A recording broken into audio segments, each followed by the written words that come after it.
Ya, pemirsa, Anda kembali bersama kami dalam IDX Second Session Closing. Sebelum kita melanjutkan ulasan dan juga menjawab pertanyaan dari Anda yang sudah masuk melalui WhatsApp interaktif kami, pemirsa, sejumlah saham ini masuk dalam saham pilihan analis di hari ini. Dapat Anda cermati di layar televisi Anda. Ada IMAS dengan buy target price di 750, kemudian BJBR buy di 930. Pegas ada sell on strength ini 1050, kemudian ada INTP dengan rekomendasi atau saran buy, target price di Rp11.800 per saham. Dan terkait saham-saham pilihan di hari ini langsung saja saya tanyakan ke Pak Dimas. Pak Dimas, apa kemudian akhirnya yang bisa kita cermati dari keempat saham ini? Kita awali mungkin dari IMAS terlebih dahulu. Ya, IMAS memang ada potensi untuk kenaikan lanjutan ya. Kalau kita lihat IMAS targetnya bisa ke 750, untuk level stop loss ada di sekitar 640. Jadi memang ini kalau kita lihat indikator stochastik pun juga baru golden cross dan indikasi besok hari Senin pun masih akan menjual penguatan paling nggak di 700, setelah itu di 750. Oke, ini untuk jangka pendek saja? Iya, jangka pendek, semua untuk jangka pendek. Semua untuk jangka pendek, baik itu IMAS 700 hingga 750, target price terdekat. Kemudian BJBR, Pak Dimas? Ya, BJBR ini juga cukup menarik. BJBR ada peluang untuk kenaikan lanjutan ya. BGI pun juga ada peluang kenaikan lanjutan. Jadi BJBR lebih dekat ada di 930, untuk level stop loss di 875.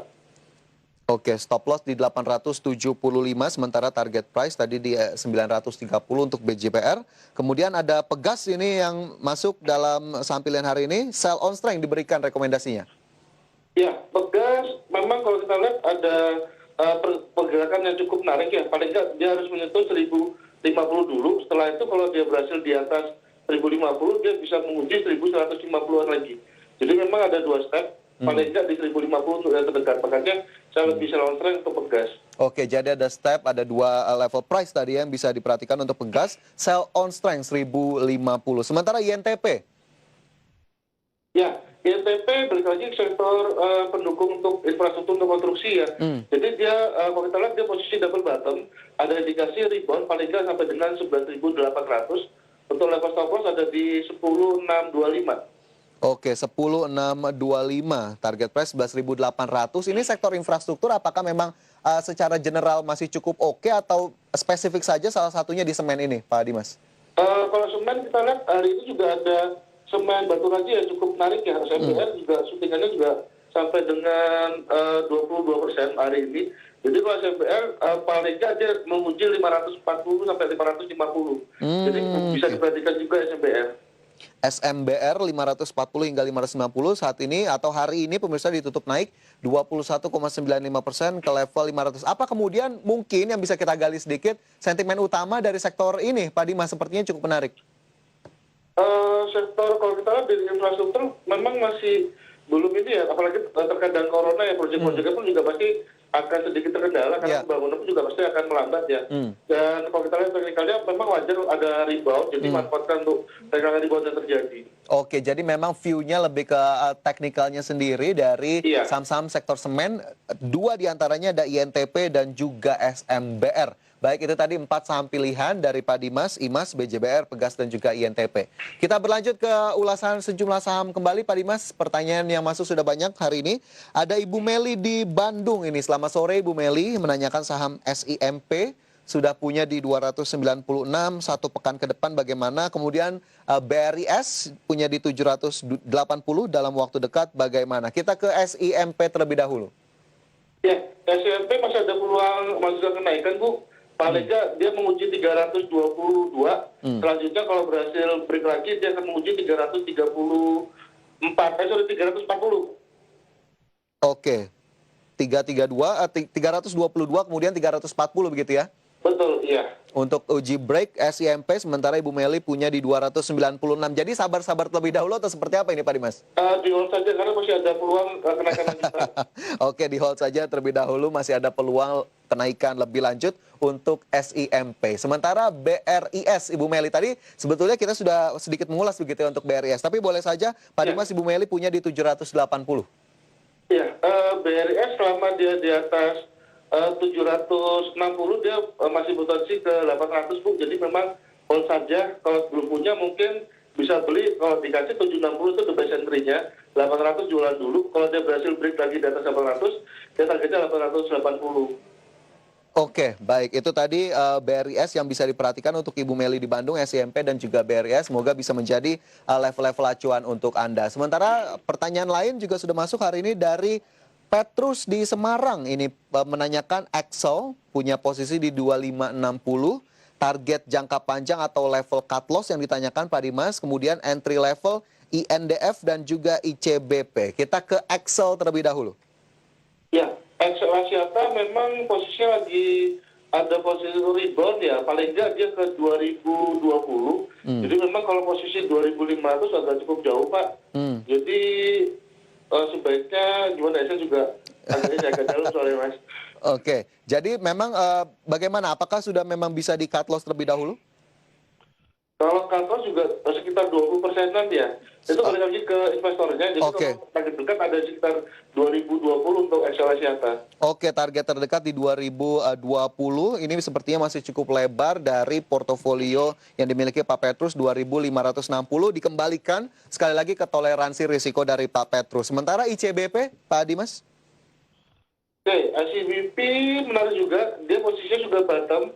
Kalau di atas 10.000 bertahan, dia targetnya paling nggak di 10.500. Jadi boleh buy. Oke, boleh buy di ICBP 10.500. Hari ini turun 0,5% di posisi 10.050 untuk ICBP. Sementara INDF sedikit saja, tadi juga sebetulnya sudah kita ulas untuk Pak Petrus. Ya, Indofood sama boleh buy karena jadi posisinya doji untuk candle-nya. Jadi selama di atas 7.050, targetnya 7.600. Oke, baik. Itu tadi target terdekat untuk INDF, ICBP, kemudian juga ada Excel yang sudah diberikan saran ataupun rekomendasinya dari Pak Dimas di sore hari ini. Semoga bisa menjawab pertanyaan dari Anda, Pak Petrus. Kemudian ada pertanyaan juga dari Pak Andri di Jakarta. Terima kasih banyak Pak Andri sudah bertanya melalui WhatsApp interaktif kami. Ingin tanya entry level dari SMRA, Sumarekon Agung, dan juga LSIP atau London Sumatera. Pak Dimas, dua saham ini bagaimana kemudian yang pertama dari sektor properti ada Sumarekon Agung? Ya, Sumarekon cukup menarik, Pak. Properti juga ada potensi rebound. Jadi Sumarekon untuk terdekat ada di 565. Kalau dia mampu break lagi, dia akan menguji agak atas ya sekitar. Dia paling enggak menguji sekitar 600. Jadi memang ada dua step, 565 sama 600. Oke, 565, 600 untuk SMRA. Tapi kemarin di beberapa waktu terakhir memang sektor properti sepertinya cukup mencuat begitu ya Pak Dimas. Apakah kemudian masih akan bertahan dalam beberapa waktu ke depan atau memang kita harus sangat selektif sekali memilih saham-saham sektor properti? Ya, kalau kita lihat memang pergerakannya ini cenderung flat ya, terutama Sumarekon ya. Kalau kita lihat dia kenaikannya sekitar 2 minggu, turun juga sekitar 2 minggu, kemungkinan 2 minggu depan juga ada potensi naik kalau berhasil break di atas 600. Jadi memang kan tadi ada dua step. Step pertama di 565, kedua di 600. Kalau dia berhasil break lagi di atas 600, dia akan balik lagi menguji sekitar 675. Jadi memang kalau indikasinya secara flat itu dia mungkin 2 minggu ke depan properti juga masih akan rally. Oke, 2 minggu ke depan properti masih akan rally dan sepertinya masih bisa di-highlight begitu. Dan salah satunya tadi ada Sumarekon Agung 565 level pertama, kemudian 600 dan memang berpotensi kembali jika memang berhasil break 675 untuk Pak Andri di Jakarta. Sementara ini sektor yang cukup berbeda Pak Dimas. Ada sektor agriculture, London Sumatera atau LSIP ditanyakan oleh Pak Andri. Ya, LSIP juga posisinya juga cukup menarik. Hari ini ada peluang rebound lanjutan untuk Senin ya. Kalau kita lihat dia bisa lagi menguji sekitar di 1.000. Jadi memang bisa manfaatkan beli buy untuk targetnya di 1.000. Buy target di 1.000, LSIP saat ini di 925 naik 4,52%. Tapi komoditasnya sendiri CPO apakah kemudian masih cukup seksi bisa kita lihat saat ini? Oke, CPO juga peluangnya juga masih bisa rally lagi di atas 3.000 ya. Jadi memang ini boleh dimanfaatkan momentumnya, apalagi kalau kita lihat ke depan pun juga masih akan lanjut rally ya untuk dari CPO sendiri. Oke, CPO-nya sendiri potensinya rally, kemudian LSIP rekomendasinya buy level 1.000 bisa diperhatikan oleh Pak Andri di Jakarta. Semoga bisa menjawab pertanyaan untuk Anda, untuk Pak Andri. Sementara pertanyaan juga disampaikan langsung ini oleh Pak Budi. Halo, selamat sore Pak Budi. Ini menanyakan saham Indi, Pak Dimas sudah punya di 1.050. Bagusnya bagaimana nih sarannya untuk Indi? Indi Energi, dia akan menguji 900 di harga 1.000 ya Pak? Iya, 1.050. Oke, 1.050. Sebentar Pak.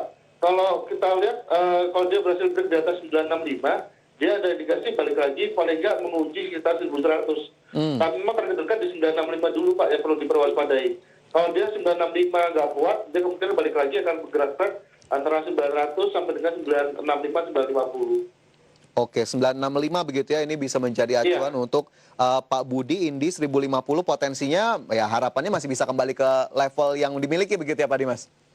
Iya, harapannya kalau dia break di atas 965. Oke, harapannya masih bisa untuk tembus di atas 965. Sementara satu portofolio lagi yang juga ditanyakan dari sektor properti kembali, ini ada Alam Sutra Pak Dimas, ada Asri. Pak Budi sudah punya di posisi 129. Oke, di harga atas lagi Pak ya. Oke, sebentar. Asri memang posisinya sekarang juga sudah di bottom Pak. Jadi target dekat paling enggak dia akan menguji 120 dulu. Jadi memang kalau posisi 125 kita tunggu aja Pak. Kalau dia mampu berhasil di atas 120, dia bisa balik lagi paling enggak di 127. Oke, jadi ditunggu terlebih dahulu begitu ya. Tadi 127 masih bisa berpotensi karena memang levelnya agak cukup di atas dari harga saat ini begitu ya Pak Dimas? Betul, iya. Oke, itu semoga bisa menjawab tadi pertanyaan untuk Indi dan juga Asri, Pak Budi, untuk trading ataupun investasi Anda. Sementara kita bergeser ke pertanyaan lainnya, ini Pak Dimas. Ini banyak sekali pertanyaannya. Ada Pak Agus di Malang yang menanyakan jangka pendek untuk Astra Internasional atau SII beli di 4.750. Sementara kita lihat Astra hari ini juga masuk ke dalam net buy, naik 5,6%.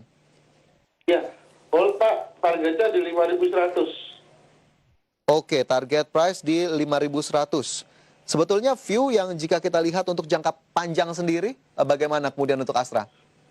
Oke, Astra kalau sekarang harganya cukup murah Mas, karena di 4850-an ini, 4860, 4850 juga cukup murah. Jadi kalau orientasinya sih sebenarnya kalau jangka panjang boleh layak akumulasi dari harga sekarang sih.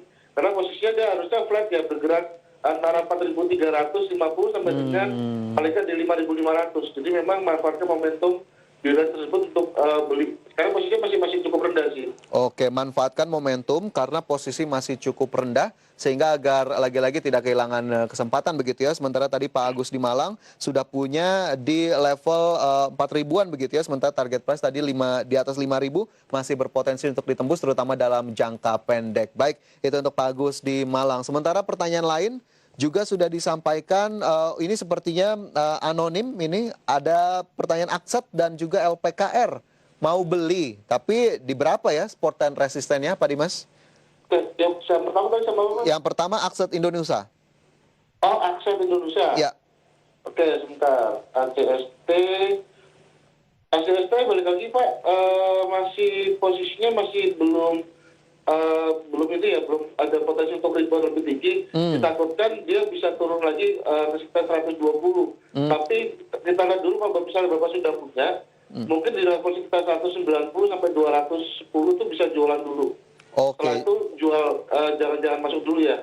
Karena posisinya mungkin akan terjadi guyuran lagi. Oke, jika sudah punya 190 atau level 200 tadi bisa menjadi level yang diperhatikan. Tapi jika belum punya, justru harus menunggu level yang lebih rendah tadi di 120 Pak Dimas? Ini peluangnya masih 550 Mas. Jadi ada potensi kalau dia tarikan terus di atas 190, dia bisa ke 210 paling enggak. Setelah itu dia jualan dulu. Oke, baik. Itu untuk Akset. Sementara satu lagi ada LPKR yang hari ini menguat 2,52%. Saran jika ingin entry untuk untuk LPKR. Oke, LPKR boleh buy, targetnya di 135, untuk level stop loss di 119. Oke, boleh buy, target di 135, sementara saat ini posisinya di level Rp122. Semoga bisa menjawab pertanyaan dari Anda, Akset dan juga LPKR. Terakhir Pak Dimas, saya ingin bertanyakan bagaimana kemudian saran atau tipsnya ini menghadapi perdagangan di pekan depan untuk para pemirsa? Oke, pekan depan kalau kita lihat perhatikan dulu, kemungkinan 1-2 hari ke depan masih akan terjadi rebound ya, menguji 4980. Semoga kita bisa break di atas 5.000 karena indikasi masih bisa ke 5187 lagi, menguji resistennya kemarin sebelum kita diguyur ke 4.800-an kemarin. Jadi memang manfaatkan momentum yang kenaikan ini untuk trading cepat saja. Karena market masih akan terjadi fluktuasi mungkin setelah 5180-an itu mungkin akan terjadi guyuran lagi di market, jadi hati-hati ya. Baik, itu tadi highlight untuk perdagangan di pekan depan langsung dari Pak Dimas untuk Anda pemirsa. Dan Pak Dimas, terima kasih banyak atas informasi dan analisisnya di hari ini. Sukses selalu dan jaga kesehatan. Amin. Ya, sama-sama. Ya, pemirsa, sekian perbincangan kami dalam IDX Second Session Closing. Kali ini kita akan jumpa kembali di Senin pekan depan. Saya Fajar Royong, terima kasih. Sampai jumpa.